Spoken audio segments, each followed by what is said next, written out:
This is QTV News. I am Ansumana Isonyasi and thanks for joining us. First, the local business and international news headlines. In local news, senior members of opposition party APRC joined a march calling on the AU and others to honor the agreement which saw ex-President Jammeh leave office. Drug law enforcement officers parade more suspects as the war on drugs continues. The National Organizing Committee of April's National Youth Conference and Festival NACOF and Banjul City Council signed an MOU ahead of this year's event. In business news, is the world's biggest trade war coming to an end? Is it peace between China and the USA? And is Africa's largest economy on the point of collapse? What's happening in South Africa? In international news, musician Akon plans to build a city. We find out where. Russian parliament approves a new prime minister, and Guinea-Conakry opposition suspends anti-government protest. Stay tuned as we bring you more on these and other stories.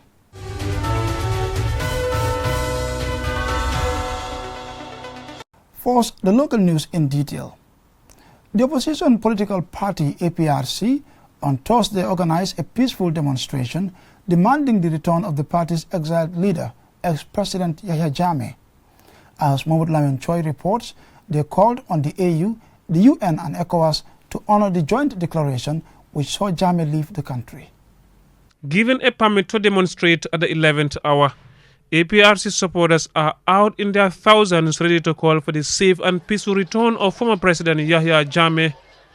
They hold banners, photos of the former president, and dressed in clothes bearing Jammeh's image, and they wait to start the demonstration with singing and dancing.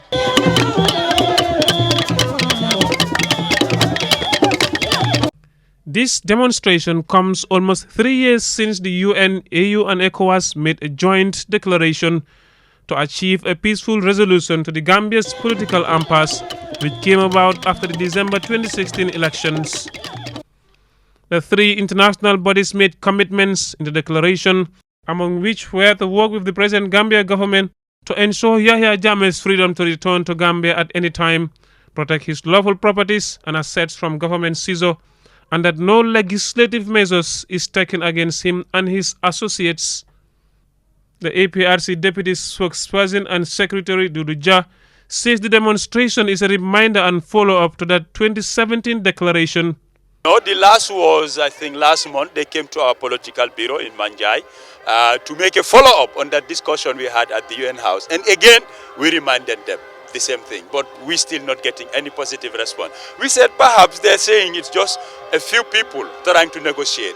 Now it's high time we show them that the whole party is making the same demands. This is why we gather this crowd here today. APRC party supporters at this demonstration have accused the present government of failing to fulfill the socio-economic needs of the Gambian people. Ibrahima D.F. Jaji, a former councillor of Lamin Ward, and Mamfatu Jallo, an APRC supporter, wants Jammeh back to the Gambia, alleging that the current government is not capable of solving Gambia's problems. School children are now crying, farmers are now crying, women are crying, children are crying because Yahya Jammeh is away, they are not free, they don't get access to education, they don't get access to their farming products like the farmers. Their products are not bought. Why? If this government can't do anything, why not give Yahya the chance to come back? And still now they don't come back because they know that if Yahya comes back, they will not be comfortable. Ngurgi amun ben ite sibdomi Gambia ni sudut Yahya Jammeh lila wa Yahya Jammeh lila def Yahya Jammeh li akli we sent to. The government does not have the Gambians' interests at heart. Except talking about Yahya Jammeh, they have no vision for security. Many people are now killed. There is more theft and burglary, and the government did nothing about these acts. The crowd of supporters keeps increasing while the police are present to ensure order. However, traffic is blocked by the crowd of supporters, and the plan to walk to the Bruceby roundabout failed. The police couldn't allow them to move to the destination for their planned demonstration. Having assessed the situation, the APRC party leaders leave to hand over a letter through the AU's African Commission on Human and People's Rights headquarters in Bijilo. The APRC interim party leader, Fabakary Tombong Jatta, speaking to journalists, accused pressure groups and international organizations of trying to influence government to deny them a permit to demonstrate for Yahya Jammeh's return.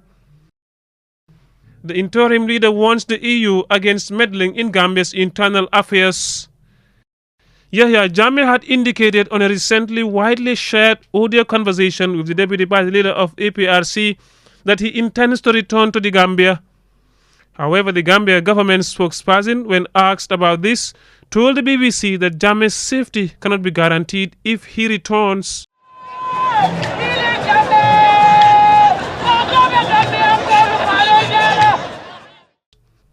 Lamin Choi, QTV News. 8 suspects are in police custody for alleged possession of suspected marijuana as the crackdown on drug traffickers and users continues. Alusise reports. The fight against trafficking and use of all forms of illegal drugs in the Gambia is far from over. More people continue to be arrested with the illegal substances. These 8 suspects who are currently in custody at the Serekunda police station were arrested at diverse locations in the Kanifing municipality and Banjul. In total, approximately 20 kilos of suspected marijuana was recovered by National Drug Law Enforcement Agency personnel. Juma Sow, Commissioner of the Drug Law Enforcement Agency in KM, explains that the arrests were made as a result of information gathered by his men. It appears there's a setback in the fight against the use and trafficking of drugs. Every day you hear reports of people being arrested. What do you think is the main cause of this? I'm not saying it's a setback because every day people have been arrested, yes. But you know, our borders are porous. You know, most of these cannabis are coming from customers.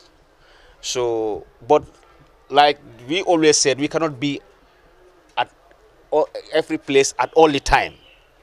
And then we are doing our best, and we have with the limited resources that we have, and with the limited manpower that we have, we are utilizing it to the best of our ability. But like I said, this is a problem, but it's not a setback because we are on their rate all the time. Dauda Sanyang, Assistant Public Relations Officer at the National Drug Law Enforcement Agency, has this advice and appeal to Gambians. So what we are saying to community is like people have to be cognizant whom they are renting their apartment or their premises, because in the case of the guy that is arrested at Kersering, because this man is renting at somebody's compound, and then when he knows that the operatives are on ground and they are about to arrest him, he set the house on fire. We can cause many damages to the house that he is renting in. So what we are saying to the community, the Drug Law Enforcement Agency cannot do it alone. People have to volunteer and give information to the officers, because if you are not affected directly, you might be affected indirectly. So meaning we are all responsible. As patriotic citizens, we have to give information so that the drug law enforcement officers can be able to do their work perfectly. The trafficking of this illicit drug is seen as a lucrative venture by young people, many of whom are unemployed. In addition, the porous border is also a contributory factor to the trafficking of drugs into the country. According to Commissioner Sow, the suspects will appear in court soon. Reporting for QTV News, I am Aliu Sise. The 13th edition of the National Youth Conference and Festival NACOF is set for the 15th to the 20th of April 2020. This was revealed at the inauguration and signing of a Memorandum of Understanding between the National Organizing Committee and the Banjul City Council. Bintu Koka tells us more. With an estimated budget of $7 million, the theme for the 13th edition of the National Youth Conference and Festival, NACOF, is the Gambia we want, progress, challenges and opportunities. The one-week biennial event is expected to bring together over 2,000 youths from across the country to Banjul to share their experiences and discuss issues affecting their lives. Dembo Kambi, chairman of National Youth Council, outlined some key activities of this year's event. Create a platform for youth voice, active participation, and positive socialization among young people to discuss issues affecting them and map out common roadmaps and actionable programs to attaining the Gambia we want. The showcase of talents of young people in various academic, sporting, cultural events to serve as a springboard to career pathways in the discipline while addressing key concerns of youth employment. The Minister of Youth and Sports, Hadrami Sidibe, says NACOF is worth supporting as he urges Banjulians to take ownership of this event. These objectives are quite worthy of support, not just because of youth population dynamics, but also critical nature of the constituents to the social, economic development and political realities of our time. Young people are the treasure of every progressive nation. The Gambia is no exception to this. Therefore, their meaningful engagement and involvement, development and policies directions on our collective social economic advancement. Abdou Toure, a program specialist at UNDP, says NACOF is coming at just the right time, looking particularly at the state of the country. He adds that the youth will use the opportunity to their advantage as the development of the country lies with them. One of the key things that we have to really use, this is an opportunity for the youth to come together again to discuss common issues. But I think in as much as we discuss, we think from the externality of what is available for us. We should also think internally to look at what can we do to change our situation. You see, unless I want to look at the two ways, we will always be dependent. We'll see poverty, we'll see unemployment as an externally inflicted element. Omar B.J. Toure, the deputy mayor of Banjul, expressed readiness to host this year's event. We are already prepared as a region to host this important festival because we always ready for this, and you know all the time when we are doing your assessment, Banjul is always first. So we are here today to sign the MOU on behalf of the mayor, as I said. The MOU was signed by the Deputy Mayor of Banjul and the Chairperson of the National Youth Council. Bintu Koka, QTV News. Security and fire safety items worth thousands of dollars were on Tuesday donated to the anti-crime unit of the Gambia Police Force by Pa Omar Gay, a Gambian who is the proprietor of a security company. Hawa Sise was at the handing over ceremony and Sina reports. At the presentation ceremony at the police headquarters in Banjul, the proprietor of Secure 24 Protection, Pa Omar Gay, said he decided to finally return to the Gambia as a former law enforcement officer in America to contribute to national development, especially in the security sector. He further explains what inspired him to donate to the security sector. What motivated me and inspired me to donate is that first, I come from a family of course, military and police background, and my father was Mambani Gay, and he was in the Gambia Gendarmerie, eventually the Gambia Armed Forces. And I've always wanted to do something, give something back.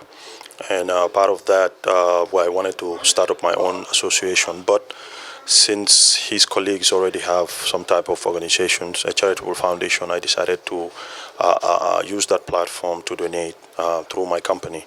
And of course, as Gambians, we definitely, part of it was also, I've always been yearning to come back and trying to give back to my nation or my country. So there are different factors, but one of them is basically my dad. I wanted to give something back, and then it's going to be an ongoing thing. The Inspector General of Police, Mamour Job, says security should be everybody's concern and the government cannot do it alone. The donated items, he says, will help the police to save cost. Some of the things, or the things that you are presenting today, are needs of the police. And I'm sure if that had not happened today, it was going to cost us a lot of resources to be able to get them in our operational assignments. With these initiatives, we will go a long way in trying to make sure that we live up to the challenges of fighting crimes in our society. And I will encourage those that are in the diaspora to emulate the footsteps of Mr. Mamoudou Gueye. He could have been otherwise concentrate on his own security and make it excel among other security services. But his approach is completely different. ASP Lamin Jai, the PRO, states that Gay visited the anti-crime unit and recognized that the police need these equipments to improve their performance. Pa Omar Gay also added that his company is in a position to conduct training in using the donated equipment, first aid and fire safety to the Gambia Police Force. He advised Gambians to be security-minded and law-abiding and report any crime that is about to happen or is happening to the police. Reporting for QTV News, I am Hawa Sise. And over now to business news in detail.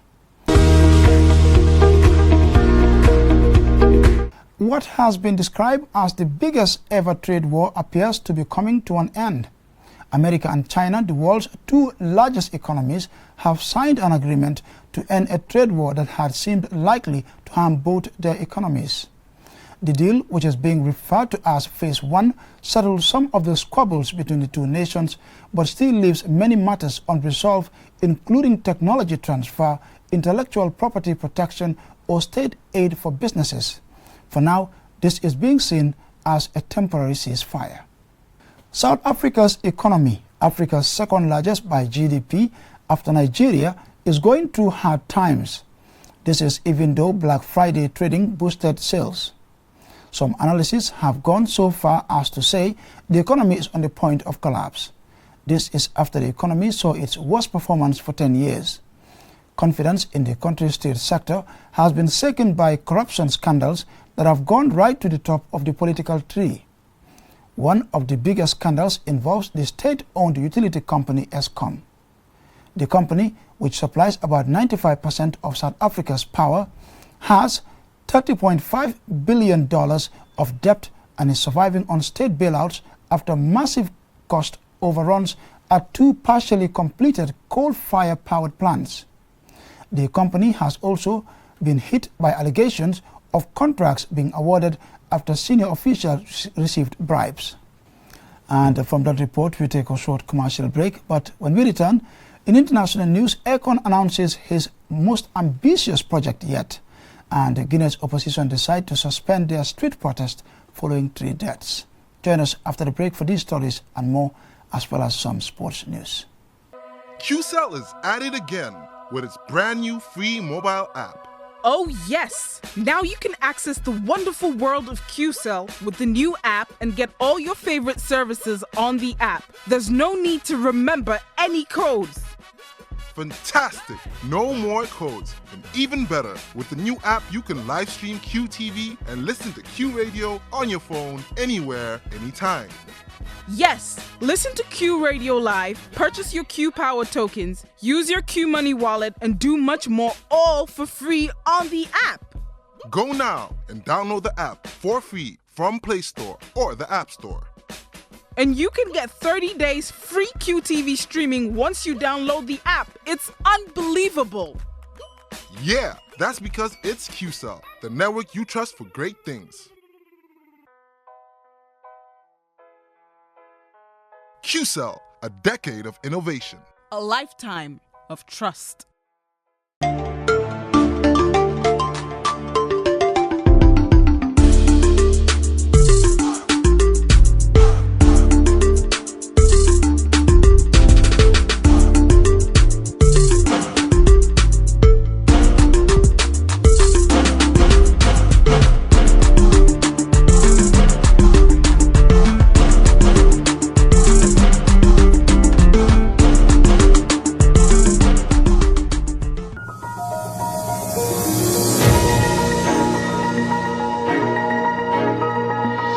Welcome back.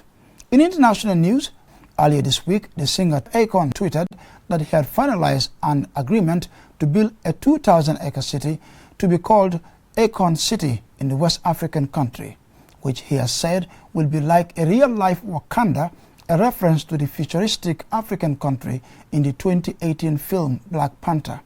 The city will run entirely on a coin. The musician, who spent his early years in Senegal before moving to New Jersey, had announced plans for the crypto city as long as 2018 at the Cannes Lions Festival. In making that announcement, Akon explained that he believed blockchain technology would be key to the growth in Africa. Russian parliament approves a new prime minister. The success in Russian politics continues as a little-known politician who is the former head of the country's tax service, Mikhail Mishustin, is confirmed as the new prime minister. The shocking turn of events in Russian politics came after President Putin's annual speech to parliament on Wednesday, where he proposed a series of constitutional reforms that would grant more powers to parliament, including the ability to select the prime minister. Shortly after the announcement, Dmitry Medvedev, prime minister and briefly president, before handing that post back to Putin, announced that he and the rest of the Russian government were resigning to clear the way for the changes to be made. Medvedev has long been seen as a Putin ally, so the resignation of the entire cabinet has come as a shock. Putin has been in power in Russia for over 20 years and has served as both president and prime minister. The 67-year-old is currently in his second consecutive term as president and is prohibited by law to run for another term. Having successfully hosted last year's first Russia-Africa summit, there will be interest throughout Africa as to whether Putin will indeed step down. Guinea's opposition has announced the suspension of protest against President Alpha Conde's suspected bid to prolong his rule. The decision to suspend comes after days of demonstrations that left at least 3 people dead. President Conde has neither confirmed nor denied that at 81 years of age he intends to amend the constitution to allow him to run for a 3rd term in office. Foreign countries that had supported Conde when he was in opposition and later jailed have expressed disappointment with his rule. He has been accused of being as corrupt as those he previously criticized.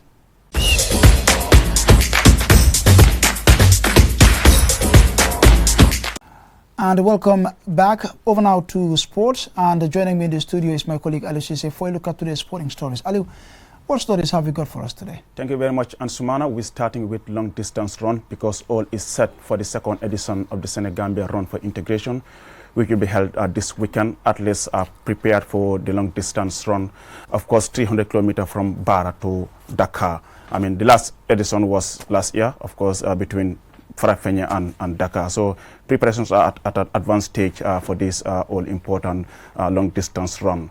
And then from there, we move to football because after a year without club, Gambian international midfielder Ibrahim Sona has finally found a club in the Maltese Premier League.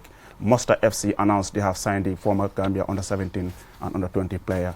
He told QTV that he will also be assisting the team in scouting players in Africa.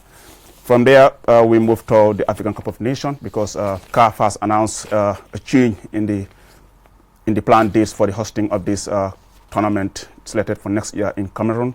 Instead of the earlier planned June, July, it's now going to be hosted in January and February in Cameroon. So meaning this is really going to affect so many clubs in the European League because most of these African players will have to leave their clubs to come and play for their country. And now it has affected the entire fixture for the qualifiers. So Gambia, instead of waiting for August, they are now going to play their next game in March against Gabon. And to Ghana, where we still the problem of refereeing. A referee had to run for his life after showing a yellow card to a player during a football game at one of the universities. And Savannah, that's all we have for you in this sports. Just a quick one on the Senegambia run. I mean, this is the 2nd edition. We understand the 1st edition, took place last year. Do we know how many athletes are taking part in this marathon? What we know are so many companies do register some of these athletes to participate in this marathon, and the whole idea, according to the organizers, is to promote the integration between the Gambia and Senegal. We remember last year, it took them 3 days to complete the race, and then they were awarded certificates which actually coincided with the inauguration of the Senegambia Bridge. So the whole idea of this Senegambia run is to promote unity within the Senegambia region. Regarding, CAF's announcement, in relation to the change in schedule for the African Cup of Nations, which is scheduled to take place next year. Do we know the reason behind the change in schedule? Actually, the reason has to do with the anticipated heavy downpour in Cameroon during the summer period. So, and as a result of that, CAF doesn't want any embarrassment, and they had to, now move it to January, February. As I said, it's really going to affect the European League because most of the African players have to leave their clubs and come and play for their countries. I mean, teams like Liverpool will really, have to anticipate, not having the likes of Sadio Mane and Mo Salah for a month as a result of this tournament in Cameroon. Indeed, yesterday we did talk about, a Gambian player who's found a new club, and here we are talking about one of the key players in the national team. He's actually one of the leading figures in our national team, Ibrahima Sohna. Of course, Sohna has been very key for the national team, even though he was without a club. The coach Thompson Fate has always been inviting him as part of the previous games for the qualifiers, and he has been without a club since 2018 December when he left Kesla in Azerbaijan. So this is a good move for him now that he has found a club. He will continue to do what he has been doing, and he has been a very key player for the national team. The situation with referees in Ghana and they are officiating. Quite interesting, and then we understand so many students have been arrested as a result of this incident, and then we just hope that he is safe. Well, thank you very much, Ali Cisse, my colleague there, giving us a rundown of today's sporting stories. I'm afraid that brings us to the end of this edition of the news, but before we take a leave of you, here's a recap of our main headlines. In local news, senior members of opposition party APRC joined a march calling on the AU and others to honor the agreement which saw ex-President Jammeh leave office. Drug law enforcement officers parade more suspects as the war on drugs continues. The National Organizing Committee of April's National Youth Conference and the Festival NACAF and Banjul City Council signed an MOU ahead of this year's event. In business news, is the world's biggest trade war coming to an end? Is it peace between China and the USA? And is Africa's largest economy on the point of collapse? What's happening in South Africa? In international news, musician Akon plans to build a city. We find out where. Russian parliament approves a new prime minister. And the Guinea-Conakry opposition suspends anti-government protests. Well, that's all we have for you in this edition of the news. Do join us tomorrow for more news. Until then, on behalf of the entire production team, thanks for watching.